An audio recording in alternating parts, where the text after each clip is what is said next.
Sir, ഞങ്ങൾ അത്തരത്തിലുള്ള ഒരു പുകമറിയെയും ഭയപ്പെടുന്നില്ല. സർ, ബഹുമാനപ്പെട്ട ഹൈക്കോടതിയിൽ ദേവസ്വം ബോർഡും ദേവസ്വം വകുപ്പും ഞങ്ങളാകെയും സ്വീകരിച്ച നിലപാടെന്താണ്? ഞങ്ങൾ എല്ലാ കാലത്തും ഒരു തരത്തിലുള്ള കുറ്റവാളികളെയും സംരക്ഷിക്കാൻ നിന്നിട്ടില്ല.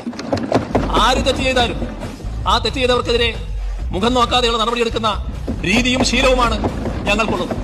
ഏതെങ്കിലും കുറ്റവാളി ഉണ്ടെങ്കിൽ ആ ഒരു കുറ്റവാളിയും രക്ഷപ്പെടാൻ പോകുന്നില്ല.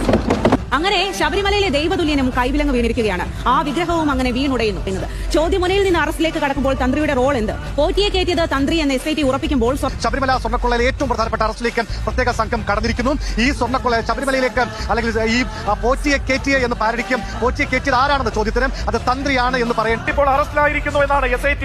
കസ്റ്റഡിയിലായിരുന്ന തന്ത്രിയെ അറസ്റ്റ് ചെയ്തിരിക്കുന്നു. സ്വർണ്ണക്കൊള്ള കേസിൽ തന്ത്രി കണ്ഠരര് രാജീവര് അറസ്റ്റിലായിരിക്കുന്നു. അഭിലാഷ്, വളരെ പ്രധാനപ്പെട്ട അപ്ഡേഷൻ. തീർച്ചയായിട്ടും ശബരിമല തന്ത്രി തന്നെ, അതായത് ദേവന്റെ പിതസ്ഥാനത്തുള്ള തന്ത്രി തന്നെ അറസ്റ്റിലാവുന്നു. അതും ദേവന്റെ സ്വത്ത് അപഹരിച്ച കേസിൽ എന്നുള്ളത് ശബരിമലയിലെ ദേവന്റെ സ്വത്ത് അപഹരിച്ചത് ദേവന്റെ പിതൃസ്ഥാനത്തുള്ള തന്ത്രിയുടെ കൂടി ആലോചനയിലോ സാന്നിധ്യത്തിലോ ഒത്താശയിലോ ആണെങ്കിൽ അത് തീർച്ചയായിട്ടും സ്ഫോടനാത്മകമായ ഒരു വാർത്തയാണ്. ശബരിമല സ്വർണ്ണക്കൊള്ളയിൽ ശബരിമല തന്ത്രിയെ കസ്റ്റഡിയിലെടുത്ത് അറസ്റ്റ് രേഖപ്പെടുത്തണമെങ്കിൽ അത്രത്തോളം സോളിഡ് ആയിട്ടുള്ള എവിഡൻസ് അന്വേഷണ സംഘത്തിന് ബോധ്യപ്പെട്ടു.